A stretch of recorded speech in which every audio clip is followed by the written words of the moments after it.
देखो guys, good morning. क्या हाल है?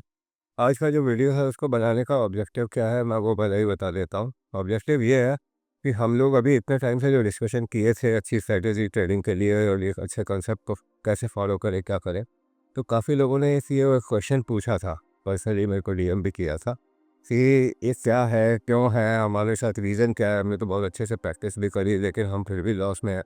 देखो यार, आप लॉस में अगर हो फॉरेक्स ट्रेडिंग में या सीएफडी ट्रेडिंग में, सीएफडी ट्रेडिंग मतलब कॉन्ट्रैक्ट फॉर डिफरेंस, जैसे निफ्टी में फ्यूचर्स होता है, यहाँ बाय किया यहाँ सेल किया बीच का मुनाफा, या यहाँ सेल किया यहाँ जाके बाय कर लिया बीच का मुनाफा। ये होती है सीएफडी की ट्रेडिंग, कॉन्ट्रैक्ट फॉर डिफरेंस, मतलब आप डिफरेंस में कमाते हो। ठीक है। अब ये अगर आप काम करते हो और आप लॉस में हो तो पहली चीज़ तो ये, या तो आपको सही कंसेप्ट नहीं पता है, या फिर आप जो एग्जिस्टिंग कंसेप्ट जानते हो वो एक्चुअली सही से नहीं जानते हो। ठीक है, दो ही चीज़ है, कॉन्ट्राडिक्टरी नहीं है ये। या तो सही चीज़ नहीं पता है, या फिर जो पता है वो सही से नहीं पता है। दो ही चीज़ है। अब रीज़न बताता हूँ कि ऐसा क्यों है। कि या तो आपको कोई चीज़ सही से पता नहीं है, या फिर जो चीज़ पता है वो सही नहीं है। ठीक है, उसका रीज़न ये है कि जो भी आप कंसेप्ट आज की डेट में देखते हो ट्रेडिंग में, हमको क्या जानना चाहिए, क्या जानना चाहिए। कैंडलस्टिक क्या होती है, ओपन क्या है, क्लोज क्या है, लो क्या है, हाई क्या है, इंडिकेटर क्या है, मूविंग एवरेज क्या है, कौन सा इंडिकेटर क्या करता है, एडीएक्स क्या करता है, बॉलिंजर बैंड क्या करता है, स्टोकास्टिक क्या करता है। तो ये वो दुनिया भर के टाइप ऑफ इंडिकेटर्स हैं। ये सब क्या करते हैं, ये सब कोई मतलब के नहीं। आरएसआई का, इसका उसका कोई मतलब के नहीं। क्यों? क्योंकि ये इंडिकेटर 50 साल 70 80 साल पुराने हैं। भाई उस ज़माने में ये चीज़ें नहीं हुआ करती थी, नहीं हुआ करती थी न्यू। ये उस ज़माने में जब ये इंडिकेटर आए, तब जो साइंटिस्ट थे, इकोनॉमिस्ट थे, जो मैथमेटिक्स कैलकुलेशन कर रहे थे, उन्होंने इस चीज़ को एक नायाब टाइप की चीज़ बताया। क्योंकि उस टाइम पे मैनिपुलेशंस का गेम इतना गंदा नहीं था जैसा आज है। उस टाइम पे तो 70 के नीचे आया मार्केट, सबने सेल किया, प्रॉफिट कमाया। 30 के ऊपर गया आरएसआई, सबने पैसा कमाया। स्टॉकेस्टिक 80 के नीचे आया, पैसा कमाया। 20 के ऊपर गया, पैसा कमाया। ये स्टॉक्स वगैरह के लिए ठीक है, ज़्यादातर जगहों के लिए ठीक नहीं भी है। क्यों? क्योंकि आज की डेट में तो मार्केट में इतने पर सेकंड मैनिपुलेशंस हो रहे हैं, पर सेकंड। पर सेकंड मैनिपुलेशंस में ये लॉजिक्स कहाँ तक काम करेंगे? क्योंकि यह तो कैलकुलेशन सर्टेन पीरियड पे हो रही है। भाई अगर आपने स्टॉकेस्टिक लगाया, उसको बाय डिफ़ॉल्ट 14 का पीरियड रखा, तो जो पिछली 14 कैंडल बनी है उन्हीं के बेसिस पे तो कैलकुलेशन करके आज दिखा रहा है, वो आपको करंट कैंडल पे है। तो अगर मान लो अभी करंट कैंडल पे एकदम से बड़ी बन गई, एकदम से छोटी बन गई, फ्लिक कैंडल बनी, एकदम से दाएँ से शूट करके गई, तो वो जो इतना ज़्यादा मोमेंटम एक ही कैंडल पर आया हुआ है, आपका स्टोकेस्टिक एक बार में थोड़ी उसका रिजल्ट दिखाने वाला है। हाँ, आपको करंट कैंडल पे एकदम से वो ऊँचा-नीचा होता हुआ दिख ज़रूर जाएगा, बट वो एग्ज़ैक्ट चीज़ नहीं आपको दिखा रहा है कि ये हुआ, कैसे हुआ, या कब बदलेगा, कब रिवर्सल आएगा, क्या होगा, वो आपको कुछ भी ऐसा नहीं दिखाने वाला। वो हालाँकि ऑसिलेटर है, बहुत अच्छा ऑसिलेटर है। कई बार मूवमेंट्स में दिखा भी देता है कि एकदम से बड़ी कैंडल बनी तो स्टोकेस्टिक का तो क्रॉसओवर ही हो जाएगा। लेकिन अक्सर क्रॉसओवर नहीं भी होता है तो आपको फ्रीक मूवमेंट पता ही नहीं लगते, मैनिपुलेटिव मूव्स पता ही नहीं लगते। ये ऑसिलेटर्स हैं जो जल्दी से रिएक्ट कर देते हैं। अगर यही कॉन्सेप्ट मूविंग एवरेज पे ले लोगे तो वो भी जितना बड़ा पीरियड है, या बॉलिंजर बैंड ले लोगे, वो जितना बड़ा पीरियड है उतने सारे कैलकुलेशंस का एवरेज निकलेगा एक सर्टेन कैलकुलेशन मेथड से। जब तक वो रिफ्लेक्ट करेगा तब तक बड़ा मूव जा चुका होगा। तो ये ऐसी चीज़ें हैं जो आपको समझनी पड़ेगी कि अकेले इंडिकेटर्स के दम पे, या ऐसे इंडिकेटर जो 50 साल पुराने हैं, उन्होंने जैसे बताया कि भाई ये ऐसे यूज़ करना चाहिए, उस मेथड से यूज़ करने में आपको कुछ नहीं मिलने वाला। तो यहाँ पे जब कुछ नहीं मिलने वाला है उस मेथड से यूज़ करने में, तो आपको सही मेथड पता होना चाहिए। इसीलिए मैं ये कह रहा हूँ कि देखो, use conventional indicators in unconventional way. इसको ऐसे यूज़ करो जैसा बाकी लोग नहीं यूज़ करते, ताकि तुम उनसे अलग हो। अगर तुम उनसे अलग नहीं हो तो फिर तुम्हारा रिजल्ट उनसे अलग क्यों होगा? खुद सोचो, खुद बताओ।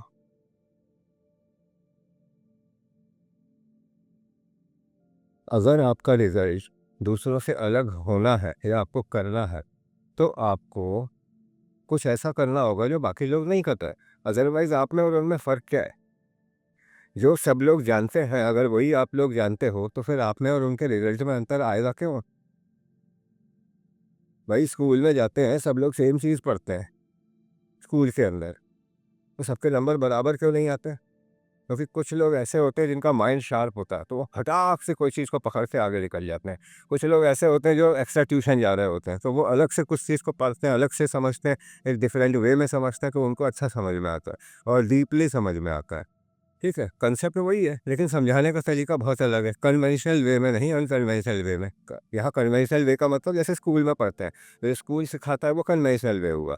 जो बाहर ट्यूशन में पढ़ रहे हैं, अपना कोई भाई पढ़ा रहा है, मम्मी पापा पढ़ा रहे हैं, कोई भी पढ़ा रहे हैं, ये अनकन्वेंशनल तरीका हो गया, एक्स्ट्रा हो गया। ये एक्स्ट्रा चीज़ आपको और डीपली लर्न करने में मदद कर सकती है। ऐसे ही कंसेप्ट में यहाँ होता है कि आप कन्वेंशनल वे में सब इंडिकेटरों को यूज़ कर रहे हो, या जो लर्निंग का एक प्रोसेस बनाया हुआ है सबने कि भाई कैंडल्स के बारे में जानो, फिर पैटर्न्स के बारे में जानो, फिर उसके बाद देखो फ्लैग व्लैग बनते हैं कि नहीं, मतलब कई सारे वेव के पैटर्न्स में जानो, कप हैंडल और हेड एंड शोल्डर और दुनिया भर के। उसके बाद देखो मार्केट में आपको कितना मज़ा आता है। कुछ नहीं मज़ा आएगा, ट्रेडिंग पे आपके पूरे के पूरे माइंड को एक सर्टेन डायरेक्शन में सेट कर दिया जाता है कि अब तो तुम ऐसे ही सोचोगे, अब तुम उड़ के भी क्रिएटिव नहीं बन सकते, अब तुम्हें कन्वेंशनल तरीका ही फॉलो करना है। और क्या तुम उसमें प्रॉफिटेबल रहोगे, खुद ही बता दो।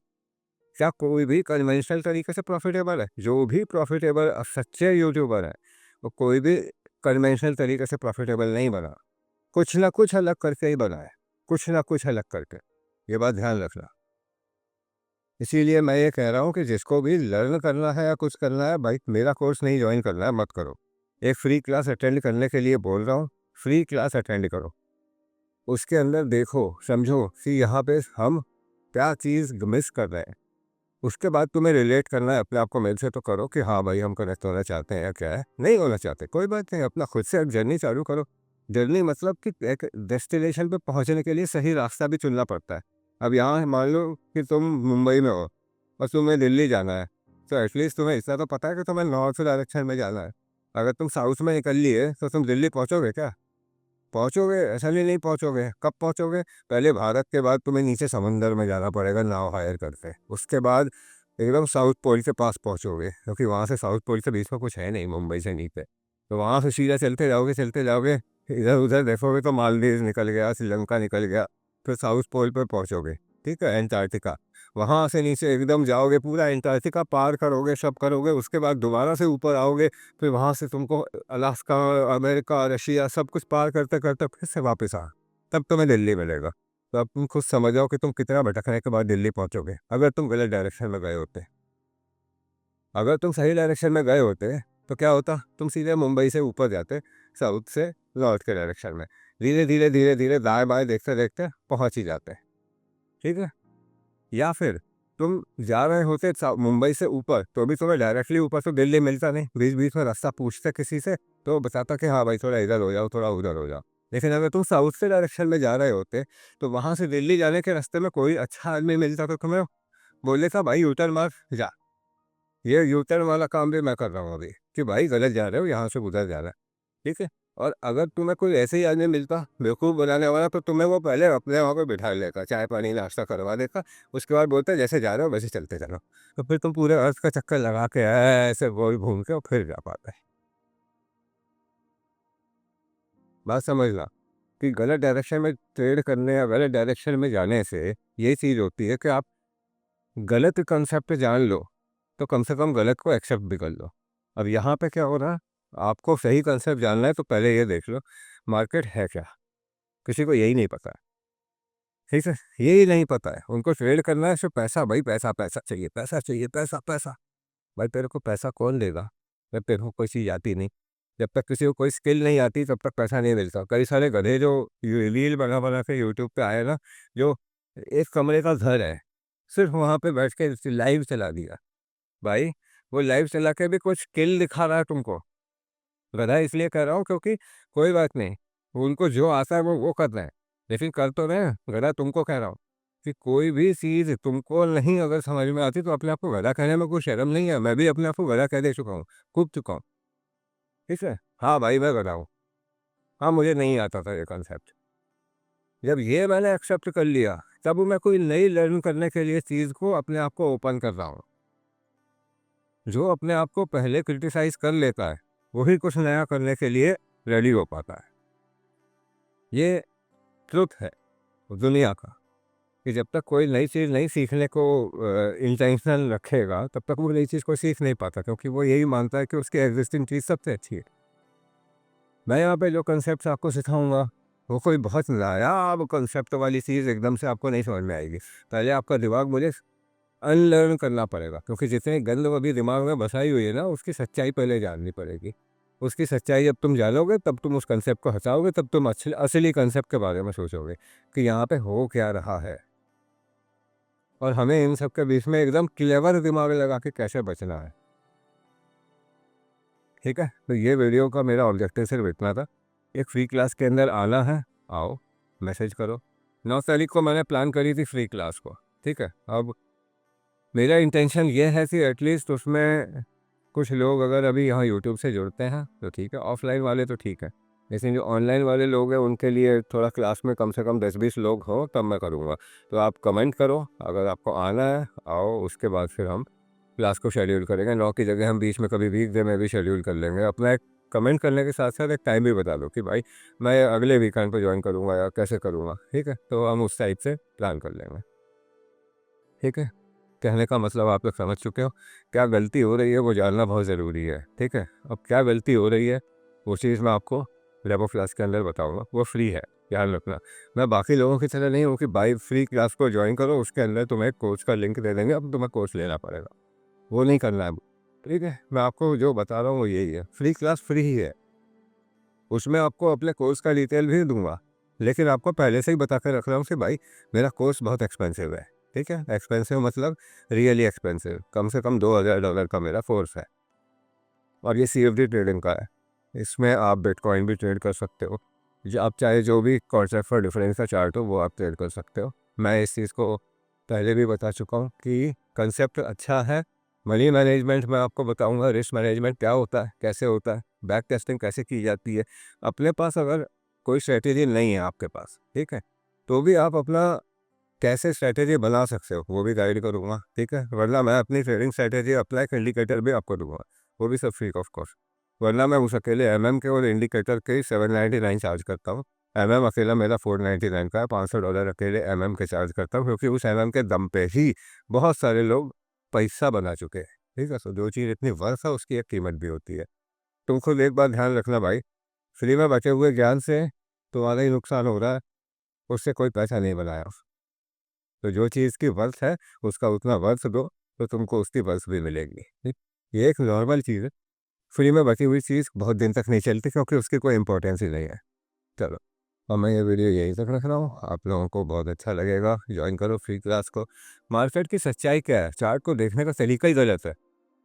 एक एग्जांपल देता हूँ, USD INR, United states dollar, और INR, एक ये चार्ट है। इसमें हो क्या रहा है, इस डॉलर को हम कितने रुपए में खरीद सकते हैं अभी करेंटली, अभी की प्राइस पे, ये हमको वो दिखा रहा है।